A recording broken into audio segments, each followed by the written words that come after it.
윤석열 대통령이 첫 국무회의를 열고 역대 최대 규모의 59조 4천억 원의 추경안을 의결했습니다. 앞서 윤 대통령은 국무회의 개의에 필요한 국무위원 정족수를 맞추기 위해 박진 외교부 장관과 이상민 행정안전부 장관 임명을 강행했습니다. 오늘부터 이틀간 6일 지방선거와 국회의원 보궐선거 후보자 등록이 진행됩니다. 윤석열 정부 초반 전국 흐름을 좌우할 지방선거를 앞두고 국민의힘은 정부 안정론을, 더불어민주당은 야당 견제론을 강조했습니다. 더불어민주당이 당내 성비위 의혹을 받고 있는 3선의 박완주 의원을 제명했습니다. 민주당은 의원직 박탈을 포함한 국회 차원의 징계도 추진하기로 했습니다. 대기자의 시선으로 분석해보는 정가동향, 모교 정치클럽 기자 대기자. 오늘은 윤석열 정부 출범과 함께 여소야대 전국으로 전환되면서 내각 구성과 후반기 원 구성을 놓고 신경전이 이어지고 있는 정치권 상황을 짚어봅니다.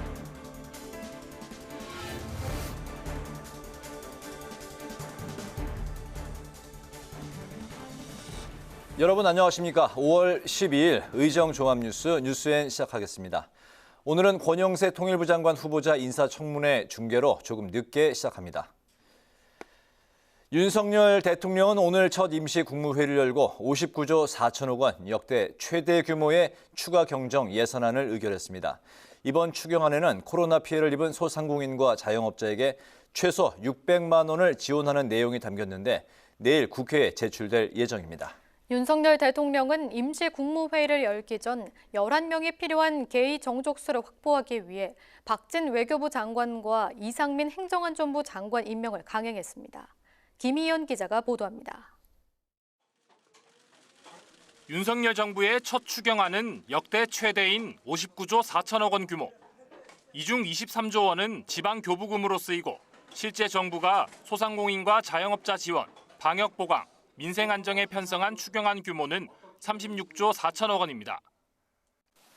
소상공인에 대한 온전한 손실 보상, 또 물가 민생 안정 등을 위해 중앙정부 재정 지출 기준으로 36조 4조 원, 36조 4천억 원 규모의 추경을 편성했습니다.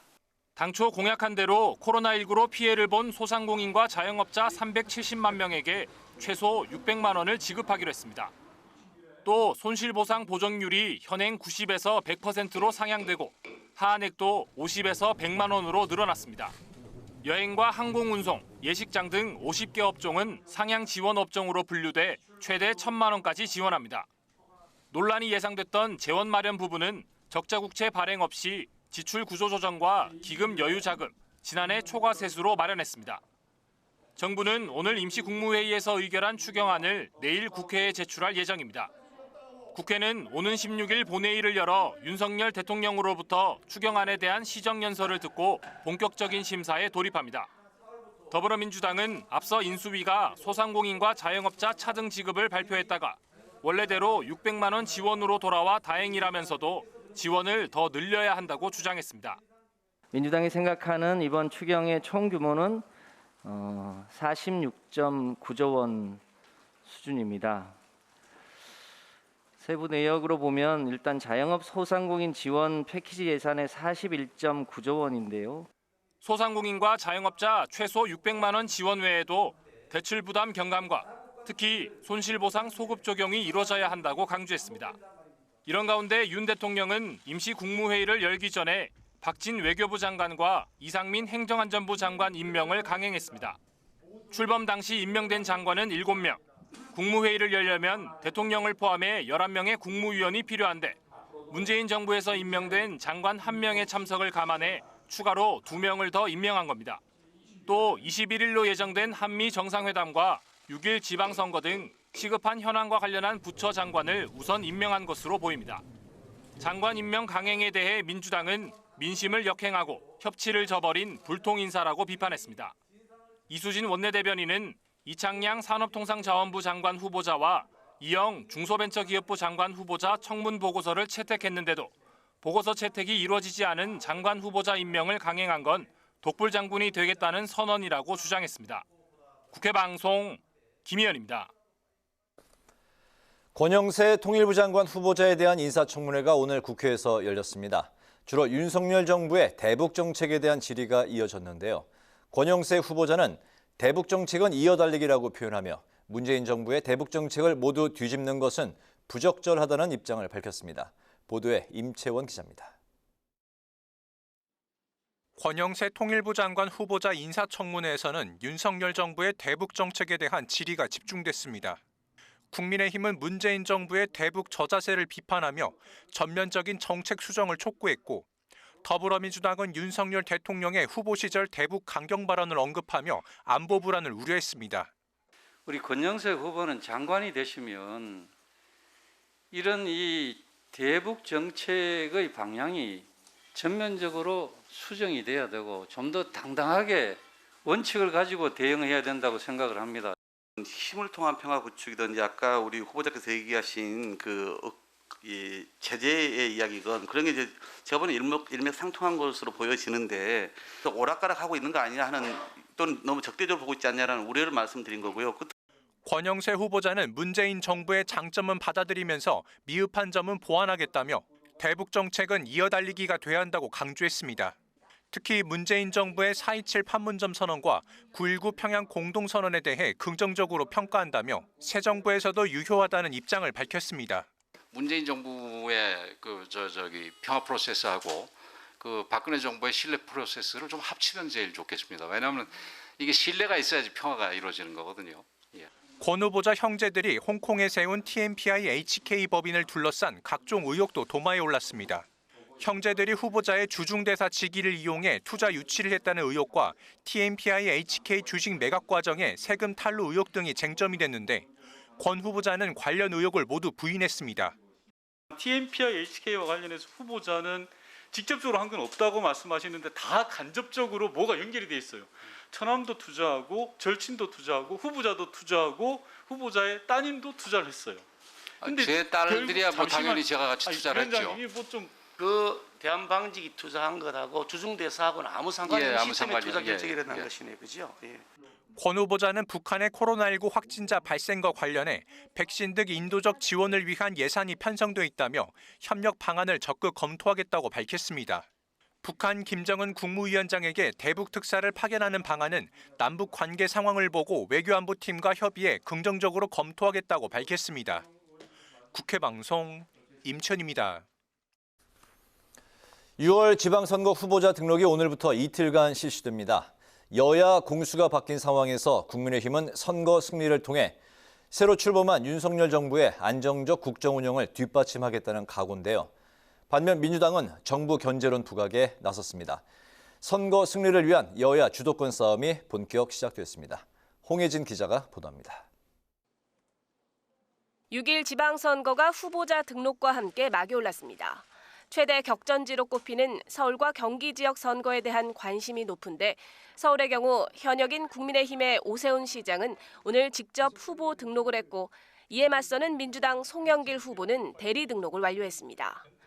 지지율 접전이 벌어지고 있는 경기지사의 경우 민주당 김동연, 국민의힘 김은혜 후보가 대리 등록을 마치며 양보 없는 경쟁에 돌입했습니다. 6일 지방선거 당일 7개 지역에서는 국회의원 보궐선거도 치러집니다. 가장 관심을 끄는 곳은 인천 계양을과 경기 분당갑입니다. 계양은 이재명 민주당 상임고문이 국민의힘 윤영선 당협위원장과 분당갑은 국민의힘 안철수 전 인수위원장과 민주당 김병관 전 의원이 맞붙는데 대선 주자들이 출사표를 던지면서 대선 연장전이라는 평가가 나옵니다. 강원 원주갑은 민주당 원창묵 전 원주시장과 국민의힘 박정하 전 청와대 대변인이 대결을 벌이고 제주을은 민주당 김한규 전 청와대 정무비서관과 국민의힘 부상일 변호사, 민주당을 탈당해 무소속으로 출마하는 김우남 전 의원의 3파전이 예상됩니다. 정권 교체 후 처음 치러지는 이번 선거 승리를 위한 여야의 의지는 강합니다. 여당이 된 국민의힘은 지난 선거에서 대부분 내줬던 지방 권력을 다시 찾아오겠다는 각오고 최소한 지방 권력의 절반 이상은 우리 당이 차지해야 견제와 균형으로서 정말 깨끗한 지방 행정시대가 열린다는 점을 호소하도록 하겠습니다. 민주당은 새 정부 견제 필요성을 강조하며 지지 호소에 나섰습니다.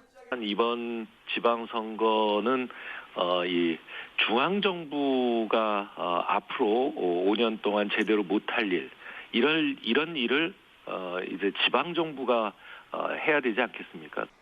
이번 선거의 공식 선거운동은 오는 19일부터 시작되고 사전투표는 27일과 28일 이틀간 진행됩니다. 국회방송 홍혜진입니다. 더불어민주당이 삼선 중진 의원인 박완주 의원을 제명했습니다. 당내 성비위 의혹에 대한 조치인데 민주당은 국회 차원의 징계를 추가로 요청하기로 했습니다. 이매련 기자의 보도입니다. 민주당이 비공개 비상대책위원회를 열고 당내 성비위 혐의로 박완주 의원을 제명했다고 밝혔습니다. 당 지도부는 윤리감찰단의 조사 결과를 보고받은 뒤 사안이 심각하다고 보고 이 같은 결론을 내린 것으로 전해졌습니다. 박 의원은 86그룹 출신으로 당 정책위 의장 등을 지낸 삼선 의원입니다. 민주당은 2차 가해 방지와 피해자 보호를 위해서라며 상세한 내용은 밝히지 않았습니다. 다시 한번 이런 당내에서 성비위가 발생한 것들에 대해서 국민 여러분께 죄송하다는 말씀 고개 숙여. 자세한 내막에 대해서는 그 피해자에 대한 2차 가해 우려 그리고 피해자를 보호하기 위해서 상세 내용을 밝히지 않는 거에 대해서 이해 부탁드리겠습니다. 민주당은 국회 차원의 강력한 징계도 요청하기로 했습니다. 민주당은 안희정 전 지사와 오거돈 박원순 전 시장의 성비위 의혹에 이어 지방선거를 앞두고 또다시 성추문 사건이 터지자 당혹감 속에 사퇴 수습에 나섰습니다. 윤호중 박지원 공동 비상대책위원장은 사안의 심각성을 감안해 입장문을 내고 대국민 사과를 할 예정입니다. 박 비대위원장은 앞서 자신의 SNS에서도 반복되는 성비위 사건이 진심으로 고통스럽다며 고개를 숙였습니다. 정치권에서도 비판의 목소리가 나왔는데 국민의힘 충남도당은 성명을 내고 국회 차원에서 의원직 박탈이 논의되고 있지만 박 의원이 스스로 사퇴할 것을 요구했고 정의당은 국회 윤리특별위원회 제소를 통해 실질적인 책임을 물어야 한다며 윤리특위 제소 없는 제명은 책임 회피라고 강조했습니다. 국회방송 이매련입니다. 공직선거법 위반 혐의로 재판에 넘겨진 무소속 이상직 의원이 의원직을 잃게 됐습니다. 이 의원은 1심과 2심 모두 당선 무효형을 받았는데 대법원이 원심을 확정했습니다. 김동희 기자입니다. 무소속 이상직 의원이 결국 국회의원 배지를 반납하게 됐습니다. 21대 국회의원 선거 과정에서 공직선거법을 위반한 혐의로 기소된 이 의원이 당선 무효형을 최종 선고받은 겁니다. 대법원은 이 의원의 선거법 위반 사건 상고심에서 징역 1년 4개월에 집행유예 2년을 선고한 원심을 확정했습니다. 국회의원 등 선출직 공무원은 공직선거법 위반으로 징역 또는 벌금 100만 원 이상의 형을 확정받으면 당선 무효가 됩니다. 이 의원은 2020년 21대 총선에 전북 전주을에서 더불어민주당 후보로 출마해 당선돼 재선 의원이 됐습니다. 하지만 당시 경선 과정에서 권리당원들에게 일반 시민인 것처럼 여론조사에 참여하도록 유도한 혐의로 재판에 넘겨졌습니다. 중소벤처기업진흥공단 이사장이던 지난 2019년 선거구민 300여 명에게 2,600만 원어치 선물을 돌리고 선거 공보물에 전과 기록 관련 허위 사실을 기재한 혐의도 있습니다. 이와 별개로 이 의원은 자신이 창업한 이스타항공의 회사 돈 수십억 원을 빼돌린 혐의로 1심에서 징역 6년 실형을 선고받고 법정 구속됐습니다. 이상직 의원이 의원직을 상실한 전북 전주을의 재선거는 내년 4월에 치러질 전망입니다. 국회방송 김동희입니다. 국민의힘 성일종 정책위의장은 현 경제 상황은 97년 외환위기에 버금가는 최악의 경제위기 상황이라며 가장 시급한 과제인 물가 안정 등 민생 안정 대책을 적극 뒷받침하겠다고 밝혔습니다. 성 의장은 오늘 원내대책회의에서 윤석열 정부 첫 100일은 대한민국 위기 극복의 초석을 만드는 골든타임이라며 이같이 밝혔습니다. 또 다음 주부터 중소기업과 사회적 약자 의견 청취를 위한 현장 간담회를 추진하고 입법이 필요한 사안은 조속히 입법화에 나서겠다고 말했습니다. 더불어민주당은 전관 특혜를 막기 위한 한덕수 방지법, 아빠 찬스 방지를 위한 한동훈 방지법 추진을 공식화했습니다. 한덕수 방지법은 변호사가 아닌 퇴직 공직자가 법무법인에 취업한 경우에도 인사청문회 자료 제출을 의무화하는 내용이고 한동훈 방지법은 매년 미성년자의 논문, 연구 실적 등에 관한 실태를 점검하도록 하는 내용입니다. 박홍근 원내대표는 오늘 정책조정회의에서 입법을 조속히 마무리해 더 이상 국민에게 상실감을 주는 부적격 인사가 횡행하지 못하도록 근본적인 대안을 마련하겠다고 밝혔습니다. 박병석 국회의장은 오늘 이정식 신임 고용노동부 장관의 예방을 받았습니다. 이 자리에서 박 의장은 노동자들의 안전과 노사 공존과 상생, 양질의 일자리 창출과 노동 조건을 개선하는 일이 중요하다고 강조했습니다. 또 노동 현안과 관련해 민감하거나 쟁점이 될 수 있는 문제는 국회와 충분한 협의를 거쳐 추진해 줄 것을 당부했습니다. 신속한 주택 공급을 위해 건축과 주택 심의 제도의 개선 방안을 모색하는 정책 토론회가 국회에서 열렸습니다. 토론회를 공동 주최한 더불어민주당 조응천, 김교흥 의원은 현재 산재되어 있는 주택사업 승인 심의 절차와 중복 규제 문제로 주택 공급에 차질을 빚고 있다며 효율적인 인허가 심사를 위해 통합 심의를 의무화하는 주택법 개정이 필요하다고 밝혔습니다. 발제에 나선 김덕례 주택산업연구원 주택정책연구실장은 통합심의 도입으로 사업비 절감을 통해 주택 공급 가격도 안정시킬 수 있을 것이라며 실효성을 갖기 위해선 환경 등 타 부처 심의도 통합심의에 포함시켜야 한다고 강조했습니다.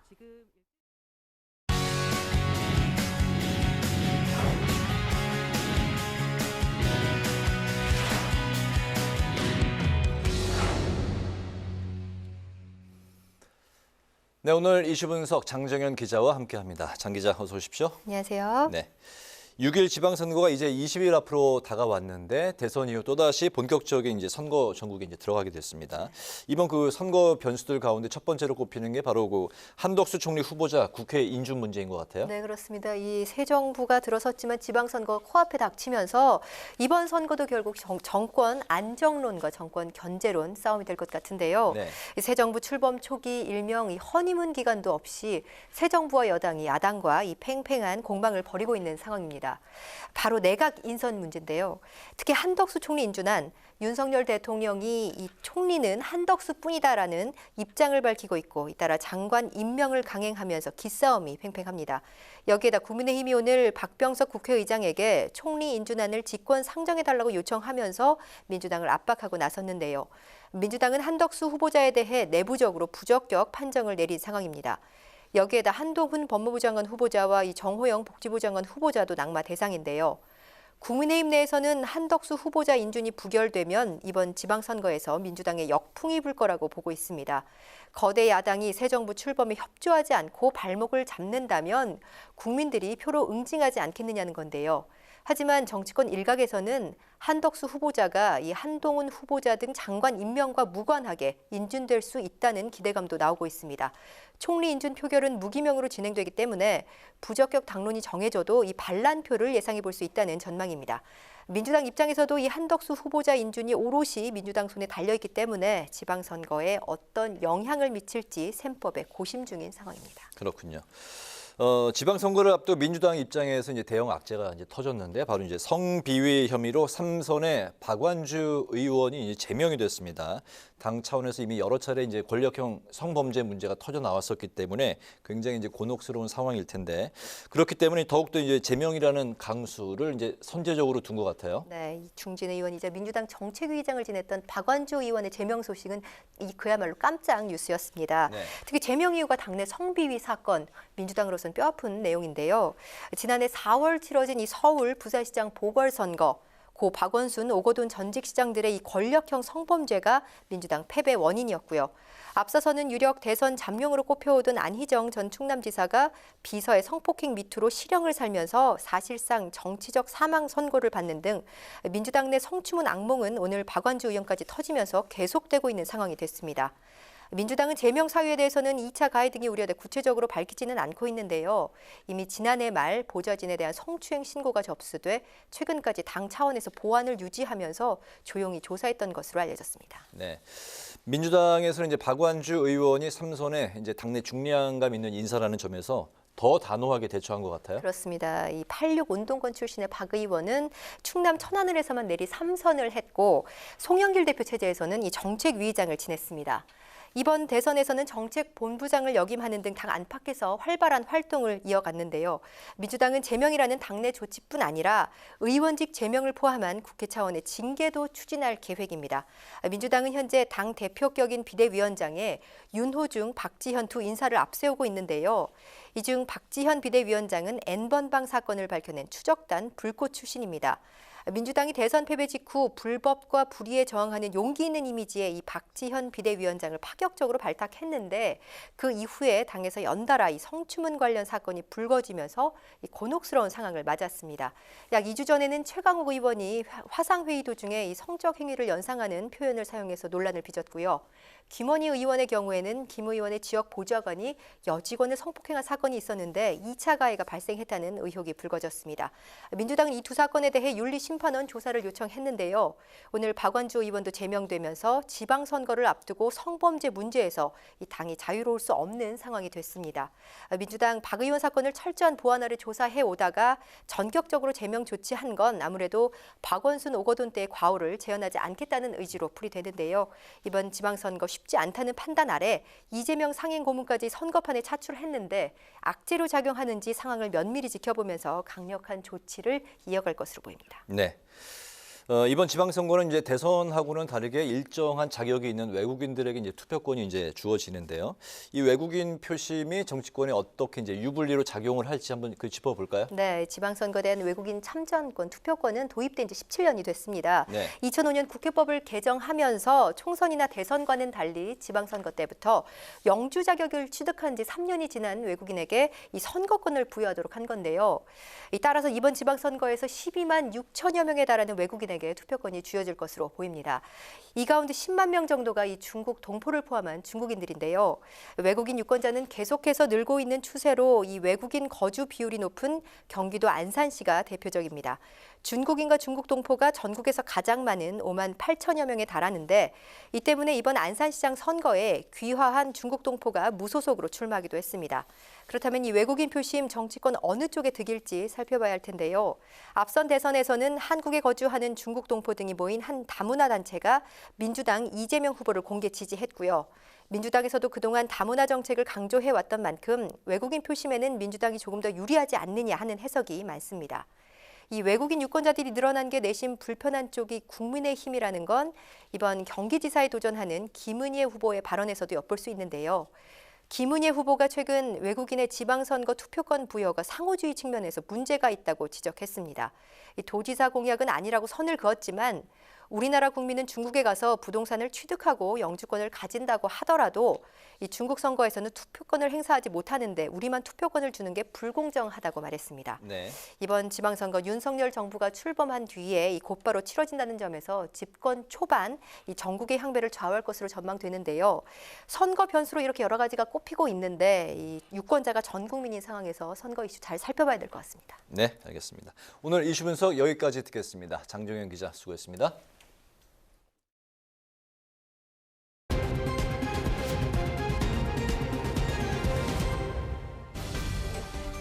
오늘의 정치톡 시간입니다. 5월 12일 사람들의 시선을 끈 정치 뉴스 만나보시죠. 오늘의 첫 번째 정치톡, 아메리칸 캐슬 대 개그 콘서트입니다. 윤석열 정부가 출범했지만 내각 인선을 둘러싼 여야의 강대강 대치가 계속되고 있습니다. 특히 윤 대통령의 최측근으로 거론되는 한동훈 법무부 장관 후보자를 놓고 여야가 물러설 수 없는 팽팽한 신경전을 보이고 있는데요. 민주당에서는 오늘 한 후보자의 딸 스펙 쌓기 의혹을 다시 정조준하고 나섰습니다. 이번 청문회를 통해 최소한 한동훈 후보자의 두 가지 능력은 입증된 것 같습니다. 하나는 스카이 캐슬을 능가하는 아메리칸 캐슬식 스펙 쌓기 능력이고, 다른 하나는 제대로 된 해명 없이 교묘하게 본질을 호도하는 이른바 버티기 능력입니다. 이렇게 스펙을 쌓는 것이 윤석열표 지성주의이고 자유인지 묻고 싶습니다. 스카이 캐슬을 능가하는 아메리칸 캐슬식 스펙 쌓기다. 민주당 김성환 정책위의장은 한동훈 후보자 딸의 스펙 쌓기 의혹과 관련해 이렇게 비판했습니다. 몇 년 전 부유층 자녀들의 치열한 입시 경쟁을 다뤘던 드라마에 빗대 저격에 나선 건데요. 김 정책위의장은 취임사에서 자유와 반지성주의를 언급했던 윤 대통령을 향해 이런 게 윤석열표 지성주의고 자유냐고 반문하면서 아메리칸 캐슬을 당연히 여기는 특권층의 나라가 아니라면 한 후보자에 대한 결단을 바란다며 지명 철회를 촉구했습니다. 반면 국민의힘은 민주당이 총리 인준안을 인질로 한동훈 후보자 낙마에 나서는 구태를 보이고 있다며 목소리를 높였습니다. 지금 민주당은 한동훈 법무부 장관 후보자 인사청문회를 개그 콘서트로 만들었다는 국민 질타를 받고 있습니다. 자신들이 준비 부족을 탓하고 부끄러워하기는커녕 한덕수 국무총리 인준을 인질로 잡아 다른 장관을 낙마시키겠다고 하는 것은 구태 중에 구태라고 할 것입니다. 인사청문회를 개그 콘서트로 만들어 놓고도 부끄러워하지 않는다. 국민의힘 권성동 원내대표는 민주당을 향해 이렇게 직격탄을 날렸습니다. 한 후보자 청문회에서 민주당이 이모, 한국 3M 등의 발언 실수가 있었던 걸 꼬집은 겁니다. 그러면서 민주당을 향해 더 이상 발목 잡기는 독이 될 뿐이라고 경고했는데요. 그런데 아메리칸 캐슬이다, 개그 콘서트다, 이런 자극적인 네거티브 공방이야말로 여야 대치를 더 심화시키는 건 아닐까요? 이어서 오늘의 두 번째 정치톡, 사진 한 장의 시끌입니다. 지난 10일 윤석열 대통령의 취임식이 있던 날이었죠. 저녁에는 신라 호텔에서 귀빈 만찬이 진행됐습니다. 이 자리에는 각국 외빈과 국내 정재계 인사들 약 160여 명이 참석했다고 하는데요. 대통령실에서 만찬 당시 사진들을 어제 공개했습니다. 그런데 그중 한 장의 사진을 놓고 민주당 안팎에서 갑론을박이 오가며 시끌시끌한 모습입니다. 바로 윤석열 대통령의 부인 김건희 여사와 더불어민주당 윤호중 비상대책위원장이 만나서 대화하는 장면인데요. 무슨 말이 오갔는지 윤 비대위원장이 왼손으로 입을 가리고 활짝 웃고 있습니다. 사진이 공개된 후 일부 민주당 강성 지지층과 당내에서 윤 위원장을 향한 비판이 쏟아졌습니다. 정권을 내주고 새 정부와 대립각을 세우고 있는 상황에서 꼭 그렇게 환한 미소를 보여야 했냐는 겁니다. 김동연 민주당 경기지사 후보 측 이경 대변인도 페이스북을 통해 무표정하게 있기를 바란 건 아니지만 지지했던 분들을 배려해서라도 조금만 조심해 주었다면 이라고 아쉬움을 드러냈습니다. 당 일각에서는 대통령실에서 해당 사진을 공개한 의도를 문제 삼기도 했는데요. 대여 선봉에 서 있는 윤 위원장을 난처하게 만들어서 지방선거를 앞두고 야권 내부 분열을 촉진시키려는 의도가 아니냐는 겁니다. 논란이 계속되자 윤 위원장 측 관계자는 외빈 초청 만찬 자리에서 얼굴을 붉히고 있을 수는 없고 내내 웃고 있던 것도 아닌데 그 순간이 포착된 것일 뿐이라고 설명했는데요. 윤 비대위원장도 김 여사에 대한 수사 필요성을 공개적으로 언급하며 지지층 다잡기에 나섰습니다. 법 앞에 성역은 있을 수 없습니다. 윤 대통령과 김건희 여사에 대한 불법 정황도 평등하게 다시 수사돼야 마땅합니다. 반듯한 국정 운영을 위해 스스로 깨끗하게 털고 가시기 바랍니다. 대선 기간 내내 이어졌던 진영 간 갈등은 새 정부 출범 이후에도 날카로운 대립각을 세우며 계속되고 있습니다. 서로 마주보며 웃는 사진이 비판의 대상이 아니라 소통과 협치의 의미로 편하게 받아들여질 날은 과연 언제쯤 올까요? 지금까지 오늘의 정치톡이었습니다.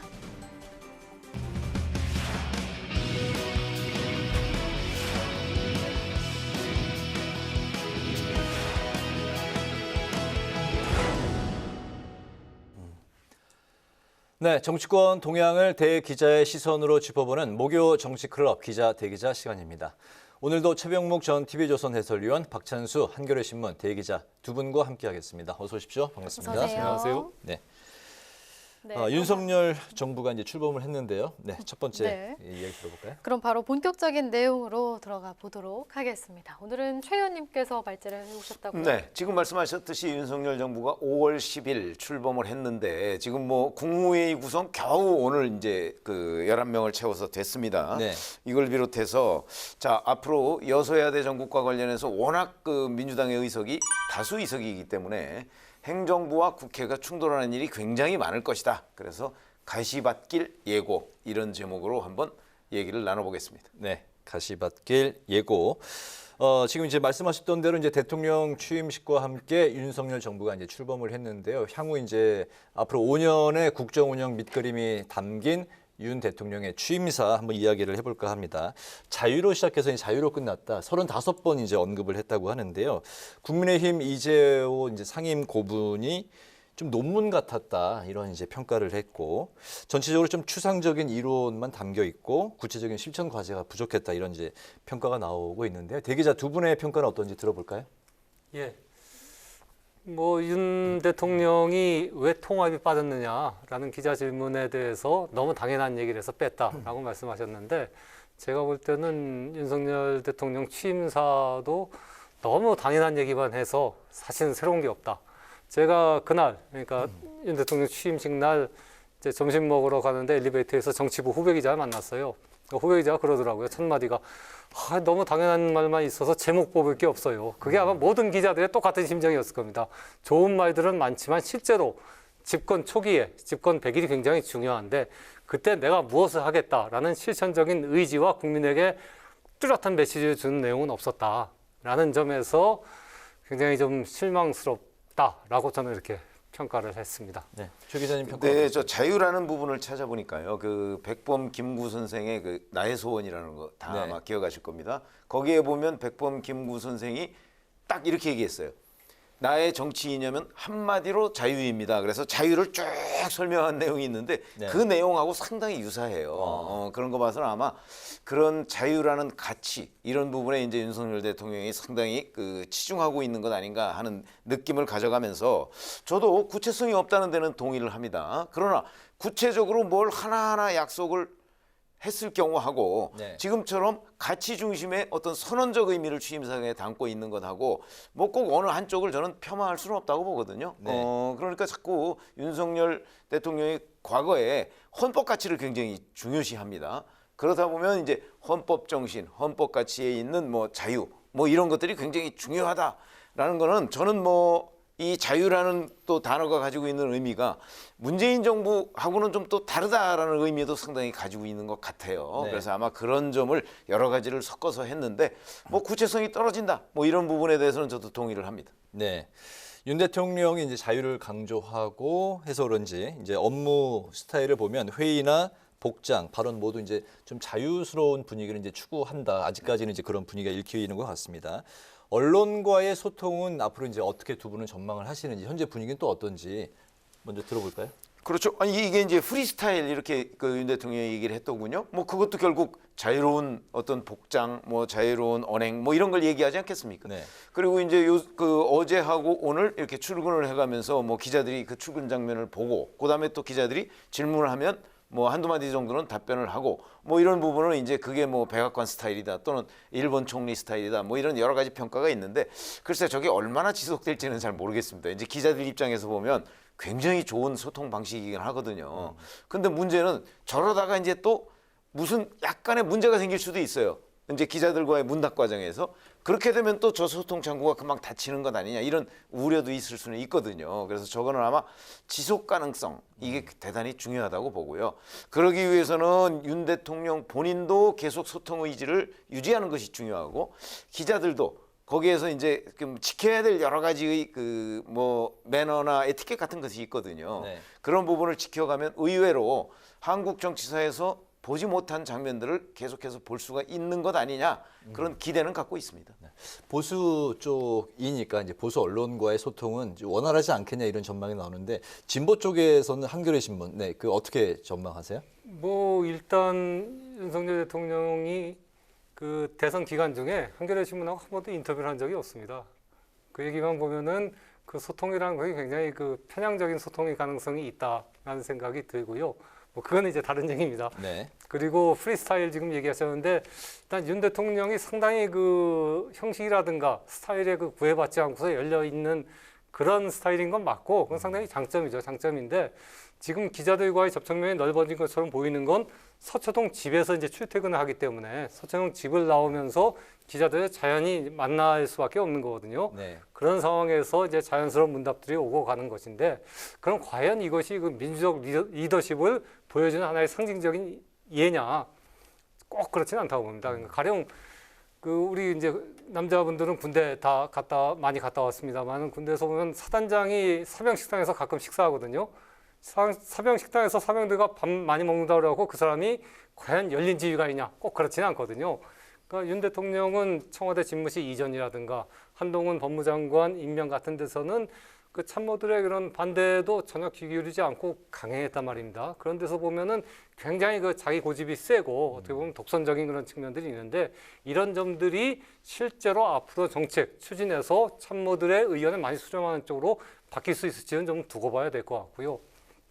그리고 지금 기자들과의 소통을 보면은 일단 지금 현재 그 같은 청사의 1층이 기자실이고 5층이 집무실입니다. 네. 물리적인 거리로서만 보면은 미국보다도 사실 우리나라가 훨씬 가깝습니다. 네. 미국은 백악관이 대통령 집무실이 우리가 잘 알다시피 웨스트 윙에 있고 그다음 기자실은 저희 아이젠하워 빌딩이라고 별도의 건물에 있거든요. 네. 그러니까 사실은 집무실과 기자실 거리는 우리가 훨씬 가까워진 건데 문제는 1층에 있다고 해서 2, 3, 4, 5층의 기자들이 마음대로 돌아다닐 수 있는 거기에 아니기 때문에 실제로 1층에 기자실이 있고 5층에 대통령 집무실이 있지만 아마 기자들은 대통령 얼굴 한번 보기 거의 불가능할 겁니다. 차단이 되기 때문에. 그러면 대통령이 실제로 1층 기자실에 자주 와서 얘기를 해야 되는데 과연 그런 식으로까지 윤 대통령이 앞으로 계속 소통을 할 것이냐. 그건 좀 더 지켜봐야죠. 네네. 네. 그런데 국회가 여소야대로 전환이 되면서 윤석열 정부나 여당인 국민의힘 모두 녹록지는 않은 상황인데요. 오늘 첫 임시국무회의도 조금 아슬하게 열렸어요. 앞서서 이제 청문 보고서가 채택되지 않은 장관 후보자들 중에 박진 외교부 장관 후보자와 이상민 행안부 장관 후보자 임명을 강행했습니다. 국무회의 정족수 과반 이상을 이제 만족시키기 위해서였는데요. 어떤 분위기로 좀 해석을 해야 할지 국무회의 정족수를 채우는 선에서 무리수를 일단 두지 않는 걸로 봐야 할까요? 예, 뭐 저는 그렇게 봅니다. 그러니까 사실 박진 장관하고 이상민 장관은 둘 다 임명을 좀 빨리 해야 할 필요성이 있습니다.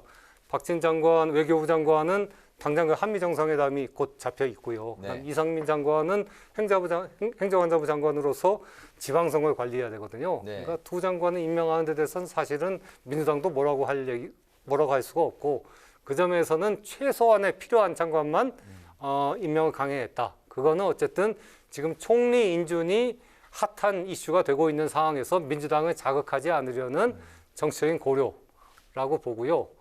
그 점에서 지방선거라는 것이 어쨌든 그 지금 민주당이나 윤석열 정부 모두에게 양날의 칼처럼 그러니까 만약에 내각 출범이 파행을 겪게 될 경우에 그 책임을 누가 지느냐. 그 책임을 안 지기 위해서 지금 윤석열 정부와 국민의힘 그리고 민주당이 서로 조금씩 조심조심하는 측면들이 있다라고 봐야 될 것 같습니다. 네네. 서로 이제 공을 넘기고 있는 상황이군요. 예. 그렇죠. 잘 보면 결국은 저게 고도의 정무적 판단이라고 저는 보거든요. 네. 무슨 얘기냐면 자칫 잘못했을 경우에 만약에 민주당이 윤석열 정부의 발목만 잡는다 또 이런 여론이 국민 여론이 생기게 되면 당장 20일 앞으로 다가선 지방선거에서 어떤 결과가 나오겠습니까? 그렇죠. 그러나 반면에 또 윤석열 정부가 무작정 볼 것도 없이 뭐 국회 다수당 뭐 이런 거 상관없고 그냥 마이웨이다. 또 이렇게 하면 또 그것도 윤석열 정부 또는 국민의힘한테 별로 좋지 않은 영향을 미칠 거란 말이죠. 그러니까 네. 그 적정한 선, 그게 지금 말씀하신 대로 바로 뭐 꼭 임명을 강행할 필요가 있다. 이 부분은 이제 일부 국민들 사이에서 그 정도는 동의할 수 있다 하는 차원의 이제 두 장관을 임명한 것으로 보이고요. 예를 들어서 뭐 정호영 보건복지부 장관 후보자나 뭐 이런 사람들도 다 재송부를 요청했는데 아직 임명 강행을 안 했습니다. 네. 그러고 보면 약간 어떤 여론의 흐름 같은 걸 지켜봐가면서 뭔가 강행보다는 약간 타협하려는 분위기 뭐 이런 것도 좀 일부 느껴집니다. 네네, 알겠습니다. 관련해서 이야기가 나왔기 때문에 총리 인준 문제 한번 더 짚어보겠습니다. 어제 그 여야 이제 그 원내 수석 부대표가 이제 만나서 인준의 그 표결 날짜를 협의를 했는데 날짜 잡지 못하고 이제 그 불발이 됐습니다. 이런 상황에서 윤 대통령이 한덕수 국무총리 후보자 임명 동의안 임명 동의안 제출에 이제 서명을 하면서 이제 압박을 가했고 또 국민의힘은 국회의장에게 인준안 직권 상정을 이제 촉구하고 나섰는데요. 민주당 입장에서는 말씀하신 대로 이제 발목 잡기 프레임에 걸릴 수 있다는 이제 위험 부담 때문에 선뜻 나서지 못하고 있는 상황인데 만약에 표결에 들어갈 경우 이게 부결이 될지 아니면 인준이 될지 두 분은 어떻게 전망을 하십니까? 그 뭐 사실 판단하기가 어렵죠. 왜냐하면 민주당이 뭐 160석이 훨씬 넘고 170석에 가깝습니다. 그래서 만약에 한덕수 총리 인준안이 올라왔을 때 자, 과연 당론으로 이걸 어떻게 할 것인가를 정할 것인가 아니면 그냥 자유투표에 맡길 것인가 뭐 이런 부분이 있습니다. 근데 어차피 인준안 표결은요 무기명 표결이거든요. 네. 그렇기 때문에 거기서 누가 뭐 찬성했는지 반대했는지 알 수가 없습니다. 그러니까 당론이라는 게 뭐 큰 의미는 없죠. 네. 다만 이제 뭐 집단 퇴장이나 뭐 이런 여러 가지의 정치적 제스처가 있을 수 있거든요. 근데 지금 최근에 나온 여론조사를 보면 여론조사에서 한덕수 총리 후보자 정도는 그래도 가결을 시켜주는 게 맞는 것 아니냐 하는 게 압도적 다수예요. 저는 민주당이 그래서 부담을 느끼고 있다고 보거든요. 그래서 만약에 인준안 표결에 붙였을 때는 네. 저는 가결될 가능성이 높다고 봅니다. 그래서 국민의힘은 지금 자신 있게 자 직권 상정을 해달라 이렇게 요구하고 있는 것이 아닌가 이렇게 보고 있습니다. 가결적으로 보고 계시고요. 네. 그러니까 오늘 당장, 지금 당장 만약 본회의가 열려갖고 그 총리 인준 동의안을 투표한다면 저는 부결될 거라고 봅니다. 지금 현재 민주당 분위기는 야 이거 한덕수는 안 된다는 분위기가 굉장히 강한 건 맞고요. 그렇기 때문에 민주당이 지금 그 총리 인준 동의안을 본회의에 상정하지 않고 있는 거거든요. 상정하지 않고 있다는 얘기는 최대한 좀 부결을 피하고 싶다라는 내심을 드러내고 있는 거고 그 이유는 아까 그 최 선배가 말씀하셨듯이 지방선거에 역풍이 불까 봐 우려하고 있는 것이죠. 민주당으로서는 가장 지금 곤혹스러운 장면이 뭐냐. 앞으로 그 윤석열 대통령 청와대와 그 국민의힘이 정호영 보건복지부 장관을 낙마시켰을 때 그리고서 저기 총리 인준을 해달라고 요구했을 때 어떻게 할 것이냐. 굉장히 부담스러울 겁니다. 그 경우에 어떻게 할까. 저는 민주당으로서는 지금 사실 부결을 시키기보다는 최대한 좀 국민의힘이 좀 한 발씩 물러설 수 있는 여지를 둬갖고 좀 타협을 하기를 민주당은 내심 바라고 있지 않을까 하는 생각이 듭니다. 그 타협은 아마 그 지난번에 사법개혁안이 통과가 됐는데요. 그 검찰의 기소 수사권 분리에 따른 이 후속 조처를 해야 되거든요. 이거 하려면 이제 사법개혁 특위를 국회에 만들어야 됩니다. 지금 국민의힘은 응하지 않고 있죠. 가령 국민의힘이 그런 거에 응해 준다거나 하면은 아마 그런 것들을 이렇게 토대로 해갖고 민주당은 그 총리 인준 동의안을 가결시켜 줄 가능성이 있다라고 저는 그렇게 예상을 해봅니다. 그렇군요. 네. 네. 민주당도 아무래도 부담이 클 것이기 때문에 타협을 원할 것이다 이런 말씀을 해주셨는데요. 민주당은 총리 인준과 연계는 안 한다고 했지만 사실 말씀해 주신 것처럼 핵심은 한동훈 법무부 장관 후보자와 또 정호영 보건복지부 장관 후보자 거취에 달려 있는 것처럼 보입니다. 이들의 운명이 어떻게 될지 윤석열 대통령도 모두 강행하기에는 좀 부담이 될 것으로 보이는데요. 야당과 좀 타협하는 모습을 보여줄까요? 먼저. 저는 지금 이미 그런 제스처를 보이고 있다고 생각을 하는데 문제는 이제 지금 민주당과 국민의힘 사이에 그런 정도의 신뢰가 있느냐. 왜냐하면 중재안 합의도 깨졌죠. 의원총회 통과했는데도 불구하고 그다음에 작년에 약속했던 법사위원장 국민의힘 몫이다 하는 것도 지금 뒤집으려고 하고 있죠. 이렇게 되면 소위 이 물밑 대화를 통해서 이런 것들을 좀 주고받고 사실 뭐 국민들 앞에서는 우리 이렇게 합의했습니다. 뭐 이걸 공표를 해야 될 텐데 그러기에는 신뢰관계가 너무나 없어요. 이런 점들이 좀 부담이 돼요. 예를 들어서 한덕수 후보자나 아니면 한동훈 후보자나 정호영 후보자나 이렇게 돼서 뭐 아니면 거기다 사개특위 까는 거 법사위원장까지 이렇게 합치면 이 5가지를 적당히 해서 뭐 주고받는 게 있으면 문제는 해결이 되거든요. 네. 근데 그거는 신뢰관계가 있어야 되기 때문에 저는 뭐 약간의 그 물밑 대화는 지금 하고 있을 거라고 짐작을 하고 있는데 그거는 조금 더 두고 봐야 되겠습니다. 네네. 네, 저는 그 지금 상황이 문재인 정부 초기 첫 내각 출범 때와 굉장히 비슷하다고 보는데요. 문재인 정부 초기 첫 내각 출범 때 그 강경화 외교부 장관하고 조대엽 노동부 장관 후보자 둘이 그 이른바 야당과 보수 언론에 집중적인 타격을 받았습니다. 근데 강경화 장관은 여성계에서 강하게 디펜스를 했고 그러다 보니까 진영 대결의 장으로 그 비화가 돼갖고 결국은 살아났거든요. 대신 그 조대엽 노동부 장관 후보자가 낙마를 했죠. 네. 지금 마찬가지입니다. 한동훈 법무부 장관 후보자는 지금 진영 대결에 굉장히 첨예한 그 최전선에 이렇게 서 있거든요. 그럼 이 장관은 그 낙마를 못 시키는 거죠. 그 대신 지금 정호영 장관 후보자는 보수 쪽에서도 굉장히 부적격이라는 의견이 많기 때문에 저는 정 장관 후보자는 낙마 가능성이 90% 이상 된다라고 이렇게 저는 예측을 합니다. 네네. 네. 그런데 이 인사 논란은 청와대 비서실까지 번지고 있습니다. 김성회 종교다문화 비서관 수년 전 이제 SNS에 동성애는 정신병의 일종으로 생각한다. 또 위안부 피해자들의 보상금 요구를 밀린 화대라고 표현을 해서 굉장한 파장이 일고 있는데요. 일단 대통령실은 지켜보겠다는 입장이거든요. 두 분의 의견과 전망은 어떻습니까? 저는 뭐 김성회 비서관은 좀 빨리 교체를 하는 게 윤석열 정부나 대통령에게 훨씬 그 부담이 덜할 것이다. 왜냐하면 종교 다문화 비서관은 통합과 소통이 굉장히 중요한 자리거든요. 근데 국민 통합과 그리고 소수자에 대한 어떤 차별 발언을 하는 당사자를 바로 그 자리에 앉혀놨다는 거는 네. 이거 너무 언밸런스한 거죠. 그러니까 빨리 정리를 하는 것들이 저는 굉장히 바람직하다라고 이렇게 생각을 합니다. 알겠습니다. 이 과거의 발언이 이제 문제가 되는 경우는 저희가 꽤 많이 봤지 않습니까? 네. 근데 뭐 사람의 생각이라는 거는 뭐 사실은 또 바뀔 수도 있는 거예요. 그러니까 그 부분에 관해서 해명을 본인이 충분히 하고 그리고 설득력 있게 진정성을 가지고 그 설명을 하면 그 부분은 어느 정도 받아들일 수 있다고 생각을 합니다. 뭐 비서관이 뭐 예를 들어서 수석이나 이런 사람들처럼 엄청난 영향을 미친다고 보지는 않기 때문에. 그런데 김성회 비서관의 경우에는 거기서 해명을 한다고 하면서 오히려 더 기름을 끼얹는 듯한 이런 그 반응을 보였거든요. 그런 점은 대단히 부적절하죠. 그거는 지금 현재 본인이 해명한 것이 진정성이 없다 하는 걸 그대로 드러나는 일이 되기 때문에 저는 그 과거의 발언보다도 지금의 해명이 더 문제다라고 본다면 결국 정리할 수밖에 없는 것 아닌가 이렇게 생각합니다. 네, 두 분 다 정리해야 된다는 뜻을 이제 같이 하셨는데요. 그 내각 구성뿐만이 아니라 이제 21대 국회 후반기 원 구성을 놓고도 여야가 이제 팽팽한 신경전을 벌이고 있는 상황인데 법사위원장은 이제 원래 국민의힘이 후반부에 이제 맡기로 여야가 이제 합의를 했었는데 민주당이 최근 원점에서 다시 논의해야 된다 뭐 이런 입장으로 이제 선회를 했습니다. 공방이 계속될 것 같은데 이 부분에 대한 해법 두 분은 어떻게 보십니까? 어떻게 풀어야 된다고 보십니까? 뭐 제가 아까 말씀드렸듯이 양당 간의 신뢰가 없으면 앞으로 어떤 협상 또는 어떤 합의도 이루어질 수가 없고요. 그 합의가 이루어졌다 하더라도 지켜질 수가 없습니다. 네. 그렇죠? 법사위원장 그거 문건으로 다 나와 있습니다.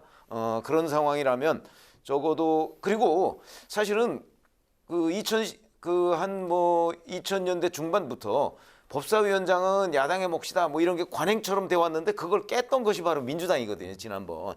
그래서 이제 겨우겨우 수습해서 이렇게 합의안을 만들어 놨는데 이걸 다시 깬다?